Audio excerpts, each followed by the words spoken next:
Hey, it's Mark Andrews with episode 5 of OCFOA Plays of the Week. And before we start, I just want to say thank you to the people that left such kind comments on the Holding Part 1 video. As you could tell, I struggled with that one, and I really thought I was going to get some negative feedback on it, and you guys are awesome.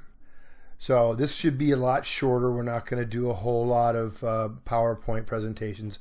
I may remind you occasionally of what the previous video said about a certain thing, but that'll be it. So let's get rolling. Well, I tell you no PowerPoints, and what's the first thing I show you? I just wanted to remind you of Steve Coover's 3 components of holding. Is there a grab? Does the grab restrict enough? And was there an advantage gained? Frank Villar reminded us that holding isn't just grabbing. It is part of it. So calling holding a material, it has to be a material restriction, right? And so grabbing or tackling an opponent, twisting or turning him or pulling him to the ground are all examples of material restrictions and potential hold. Okay, here we go. Play number 1. Now, just like last time, I'm going to run this twice maybe.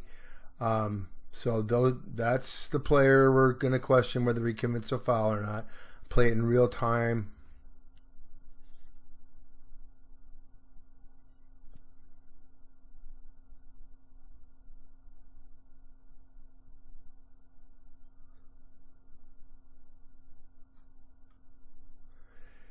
Let's go back.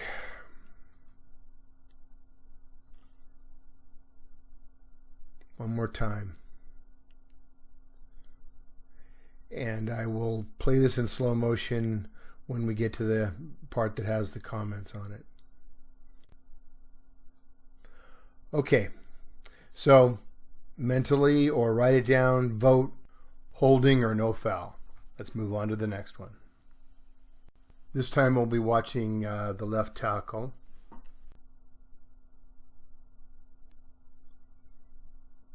You can see the referee throws his flag. I'm assuming it was for that play.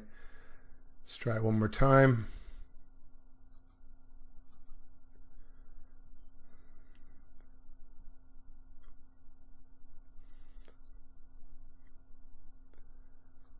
Okay, again, record your vote. If you're doing this as a group, feel free to run this back and forth and discuss. Like I said, we're gonna show you all these plays again with comments from Steve and myself. All right, next play.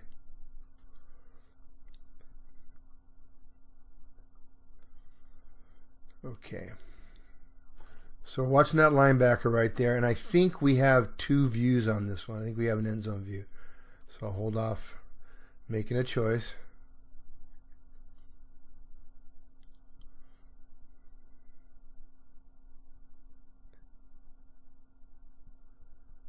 Yeah. Okay. So here the guy's right there.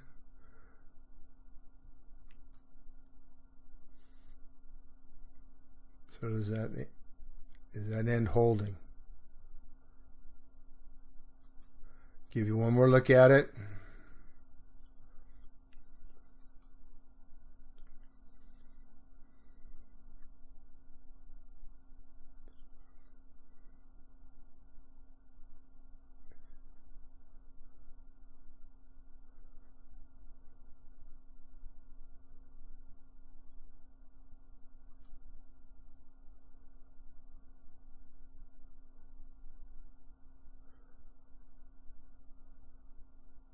Okay, go ahead and vote.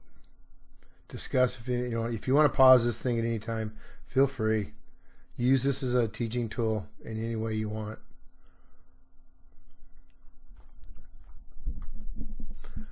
Okay, so we've got a wide out DB. I'm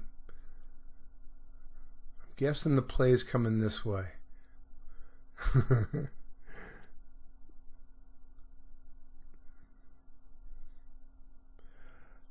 Boy, as a flank official, that one always gives me the The heebie-jeebies. Okay, here we go.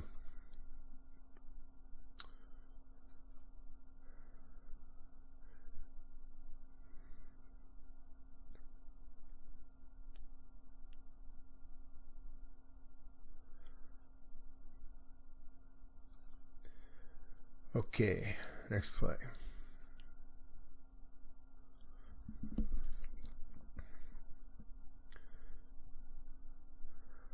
Okay, we've got a center going after the middle linebacker.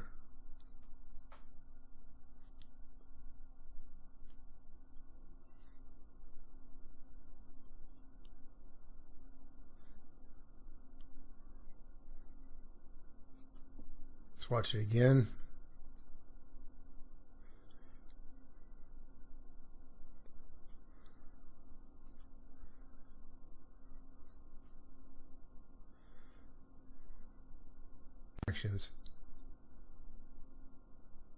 All right. Okay, go ahead and vote.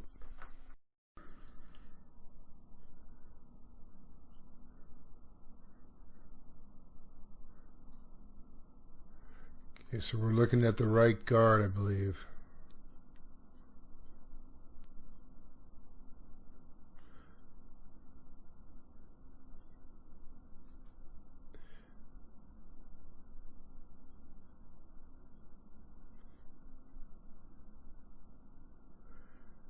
We got two views on this one too, yeah. Okay, 65 there. Keep an eye on him. He goes over to the nose tackle, nose guard rather.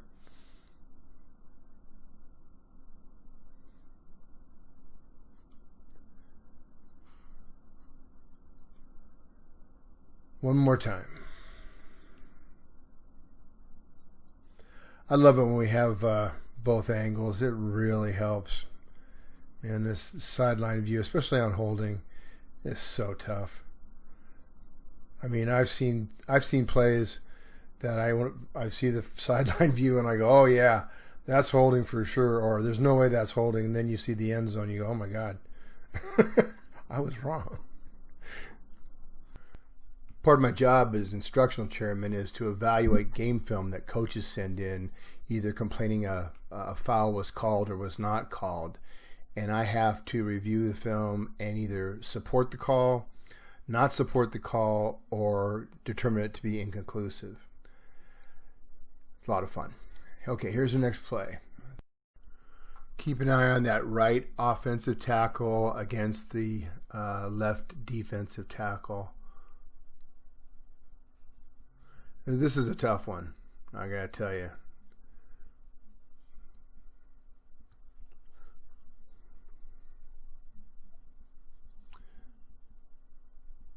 So as you vote on this one, try to come up with reasons for why you're voting a certain way, and we will discuss.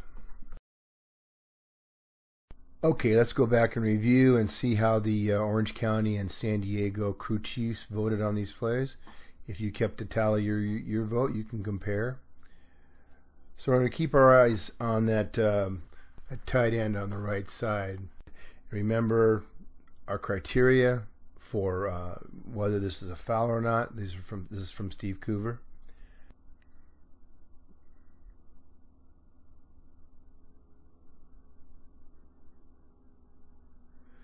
So one of the things that Frank Villar had in his presentation was he talked about indicators, and I didn't really want to get into indicators. It gets too complicated. We can keep it simple, but one of the indicators is bad body movement. When we see a defender or even an offensive player's body moving in a way that it wouldn't normally move, that's a real good sign that something's causing that, right? So if we watch this, we see the defender's arms get under the shoulder pads. Now he's got a hold of his shoulder pads. He spins him and then restricts him right there, and finally lets him go.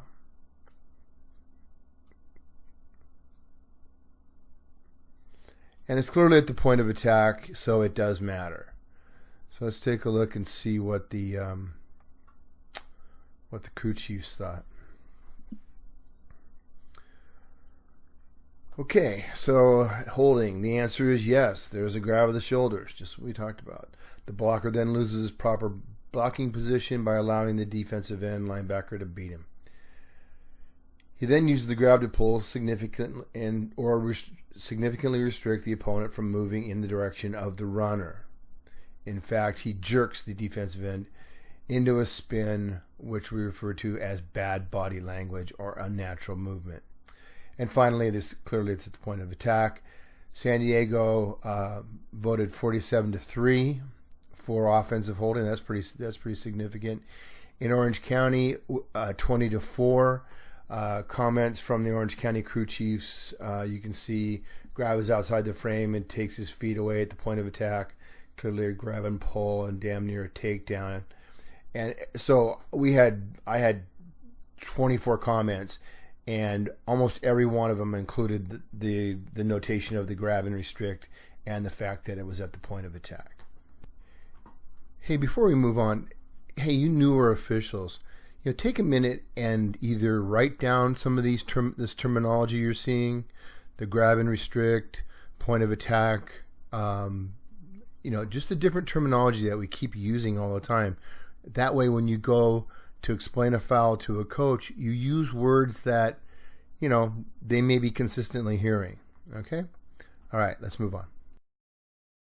Okay, I hope you all remember this one. We're going to be keeping an eye on the ends, the defensive and offensive ends on the left side of the offensive line. I think Steve highlights them. Yeah. Okay, keep an eye on that action. Okay, let's go back and look at it in slow motion. Now, some might say that that the defensive end loses his balance or trips. No. This is clearly a hold, and it's at the point of attack. And here's another indicator. I told you guys I wasn't going to talk about indicators, but one of the things that we can look for with indicators is whether the butt of the offensive lineman is facing the hole. And as you can see, it's completely opposite of the hole. Okay, so if a good block, right, the offensive player is going to be blocking the defensive player from getting to that hole, and so his butt would be facing the hole, and that's not happening. Okay, let's see what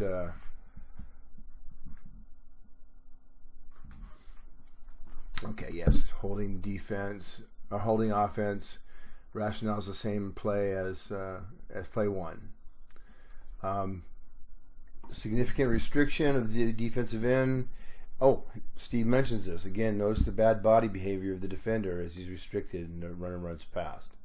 Also notice that the blocker has lost his proper blocking angle. The butt should be towards the point of attack. Okay, so my comment, I just basically agree with Steve. I don't know what else I can add to that. San Diego Crew Chiefs 29-18 offensive holding. OC Crew Chiefs 16-8 for offensive holding. All right, let's move on. Okay, this one's interesting. We actually have some disagreement amongst the two associations. Let's take a look at this play. We're going to see it both from the sideline and the end zone. I'm going to focus on the end zone view. I think it's much better, but we'll take a look at it from the sideline. So those are the two players involved. And you can see they're locked up. Can't really tell what happened there. Okay, let's take a look at it from the end zone.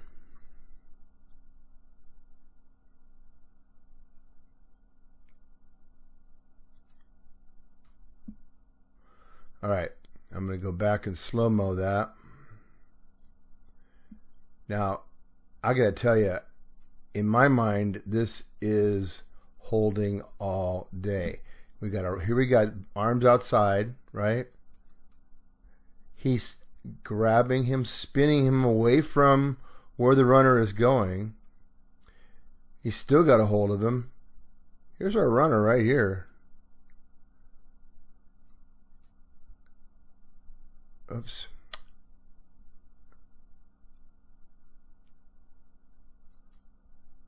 Okay. So Steve says yes, offensive holding. Initial action is to grab outside the shoulders, which is what I said. Does not develop into a significant material restriction, but the grab does restrict and takes away the defender's feet. Let's take a look at that. Let's take a look at the defender's feet.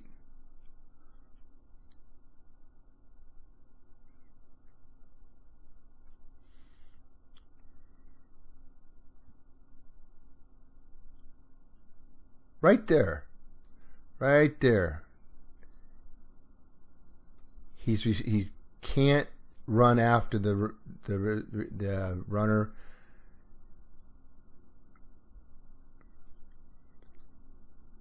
Now, this is a tough call. I'm not saying it's not. And I know we say, if we're not sure, we don't throw. But I think Steve's comments are really germane and really the way we need to judge this call. So in Orange County, we had it 16-8, no foul, and the comments for no foul included. I didn't include them all, but not big enough, no restriction, hands pushing on chest and side of defensive player, no hold. The comments about the people that thought it was a hold. The wide receiver grabbed, restricted, and impacted the play. Both angles showed grab and restriction. Close call. Is it enough? Yes. Tight end running back is beat to the inside. No choice but to restrict, and it's at the point of attack. Very good. Arm extends outside the frame, prevented the defender from penetrating, and would have impacted the play. Okay, so I'm not beating anybody over the head with this. As I said, this is close. But we want to look for, if we're having these guys hand fighting, and this happens all the time on the outside edges, if the restriction takes the defender's feet away, we should have a hold. All right, let's move on.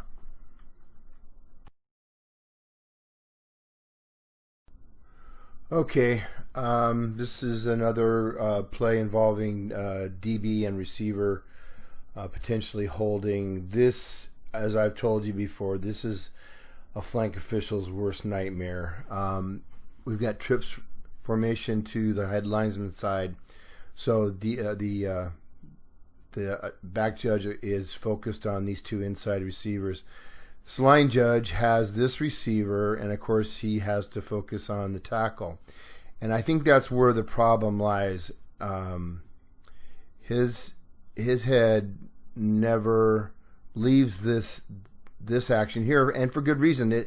There's almost a hold there. So let's watch this. Now we'll keep your eye on these guys, and I'm going to rewind it. Okay, we don't need to see the rest of it. Now, keep an eye on this this guy. He looks like we got a little bit of a something there. I mean, he's definitely overpowering him. He's got him in an arm lock. I mean, I'm not saying that's a hold, but as you can see, our line judge is not letting that go. So he doesn't see this. Okay. Now, if we go back, the first thing the offensive player does, oops, I've got two huddles running at once. This is hard. Okay, we got arm You see the arm wrap right there? Okay. That doesn't last for very long, but after the arm wrap, now we have the jersey restriction. Okay. Now, the defensive player is going the wrong way. And again, another reason that potentially you wouldn't call holding on this one. But he then tries to reverse course right there, and that's the hold right there. And our line judge is not looking at this action yet. So he's not seeing this. And so what's funny about this, gosh darn it, what's funny about this is if you watch this closely, the defensive player tries to get away from him, the jersey stretches, and then the offensive player lets him go. It's kind of like when you're playing tug of war and the other side lets go. What's going to happen? You're going to go right to the ground. So watch.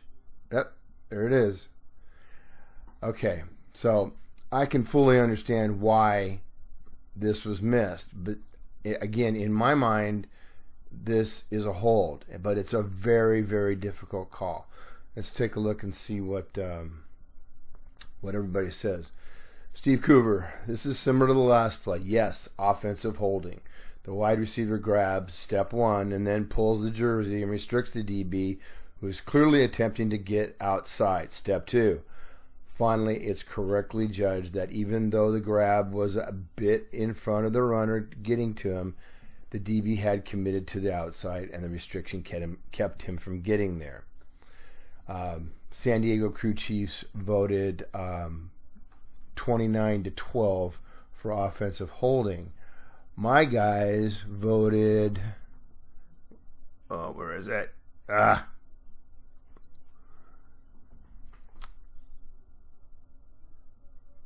13-11, no foul. Okay? And so my comments, offensive blocker initially wraps the defender and then lets go but continues to grab the jersey, restricting the defender from getting to the runner. Well, I didn't say it as well as Steve did, but here's some of the comments from the people that thought it wasn't a foul. No restriction. There was a restriction. I don't know how you can say there was no restriction. Head up blocking. Defender broke away from the block about the time the runner was just short of his position. No material restriction or effect on the play. And lastly, defender made no attempt to disengage. I don't know what that means. He's definitely trying to get away from the block. Don't we all try? When we're playing football, don't we all try to get away from the guy that's blocking us?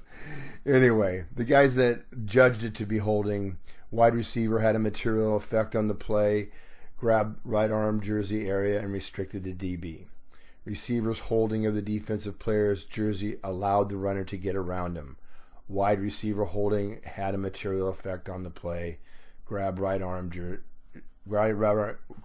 jersey area and restrict the DB. Okay, so again, a difficult play to call. I would probably support a flag on this. I know I shouldn't say probably. I would support a flag on this if a coach complained that there was no foul called. I would probably say it's inconclusive. So it's just the way it is. And this is 5-man. This is one of the problems with 5-man mechanics. We can't watch everything. All right, let's move on. Okay, play number 5. We're going to keep an eye on the right guard. You're going to see him highlighted right there. Now, he is going to take on that middle linebacker. Play it in real time, then we'll go back in slow.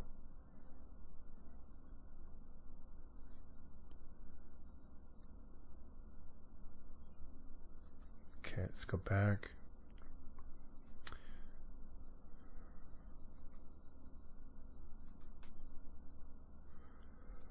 Okay, the contact occurs right there. Kind of hard to see because we've got other players screening us out. But as the play develops, we see the hands are slightly outside the frame, but he's pushing him, and he's overpowering him, in my opinion. This is my opinion.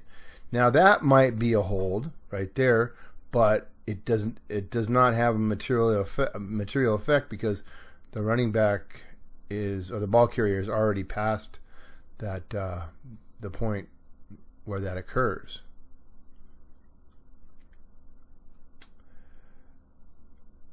So let's take a look at the this is all my opinion, by the way. I mean, so in San Diego, no foul.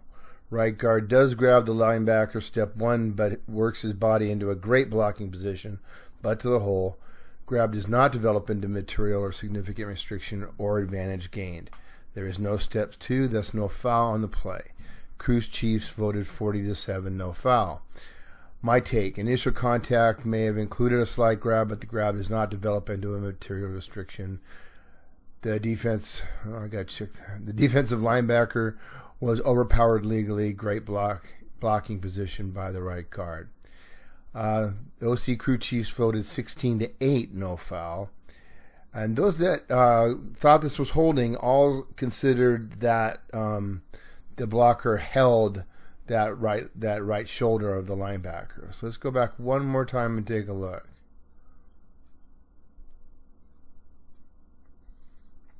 Go in slow motion again. There's the contact.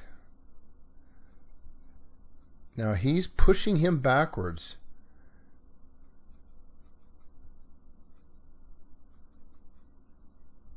Yeah, I just don't see it. We don't see that unnatural body movement that we've talked about in this play. So again, if I was sent this play to evaluate, with the coach complaining that there was holding, I would just have to say inconclusive. Have a different angle. Again, holding and end zone views really go hand in hand, but I think this is a legal block. All right, let's move on. Okay, play number 6. Okay, we're going to take a look at that right guard. Yeah, there is a false start here. Just ignore that. Now again, we're going to have two views. We're going to have a side and an end zone view. The end zone view, I think, gives him a much better look at that. Let's take a look at it one more time in slow motion. Okay. So you can see he's got him wrapped right there.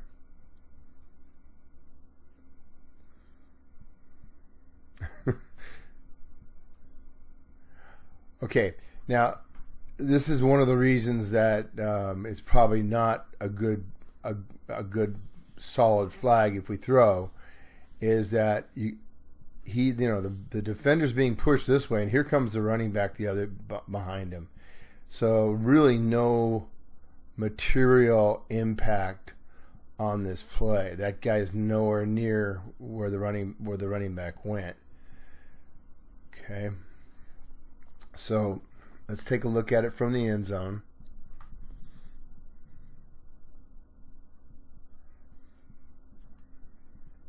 Okay, there's the two players. Okay, there's the wrap right there. Okay. And the defender is going the way the quarterback is going. He's trying to get that direction. And then we have the reverse coming.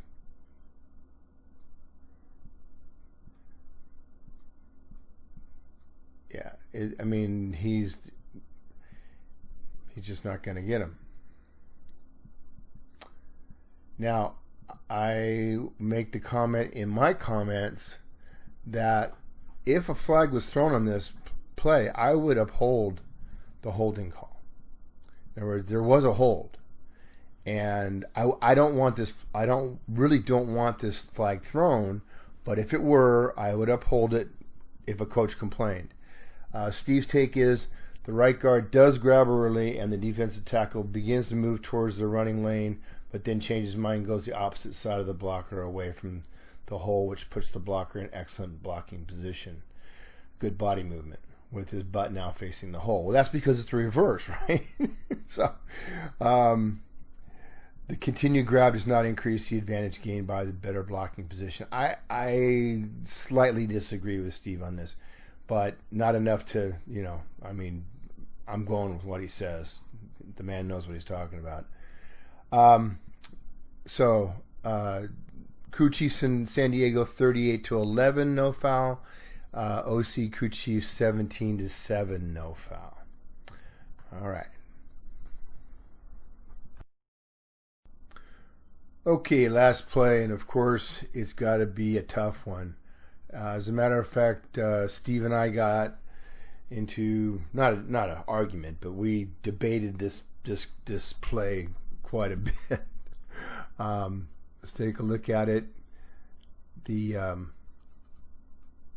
So we've got the right tight end and the left side defensive tackle involved here, and the tight end looks to me like he's completely overmatched by this tackle, and he hooks him right there, and then kind of swings him. I just don't see. Steve talks about the defender's butt being towards the hole. Well, it ain't towards the hole, and so I would definitely support a holding call on this. But Steve's, it's just his, he says he admits it himself. Blocker shows bad blocking position. His left hand is pushing, then turning, and maybe restricting the defensive tackle's left arm. The question becomes, did this action have an impact on the play, as the defensive tackle's inside rush took him out of the play? And there's a real question if he had gotten to the runner. As you see from my comment, Steve knows this particular player and says he's very slow-footed and wouldn't have gotten to the guy. So, local knowledge does have its advantage. Steve's second comment, this is an example of play in the gray area. If a hold was called, I'd be able to support it due to step 1 and 2 video evidence. But because there is much to argue on this play, we are in question. And we don't want to throw flags on plays that are in question. All right, let's let them play. About the significant effect on the play. As a result, we would be better off staying away from judging this a foul. You don't want to make a living in the gray area. And I agree with that 100%. Refer back to plays 1 through 4 for the clear and obvious fouls. Again, this is a tough one. And if you remember 1 through 4, the Orange County guys didn't agree that 2 of those were holds. So we got some work to do. The Orange County Crew Chiefs saw this 14-10, no foul. Okay. All right. That's it. And discuss at will. Okay, well, that's going to do it for the part 2 of our holding presentation. I got to tell you, this one was a real workout. I want to thank Steve Coover for providing this video and his viewpoint. It's just so invaluable to me, and I'm sure to you, getting these points of view. Remember, these are the opinions of 2 associations, San Diego and Orange County. Your association may have a completely different take on how these type of plays should be called, and you make sure you know what that take is. Hey, if you like these videos and you want to find out when new ones are released, just subscribe to my YouTube channel. Click on my picture, it'll take you to my YouTube page. Click on the red subscribe button and you will get notifications every time a new video is released. If you want to review some of the other 2020 plays of the week, click on that link on the left hand side. This is Mark Andrews signing off.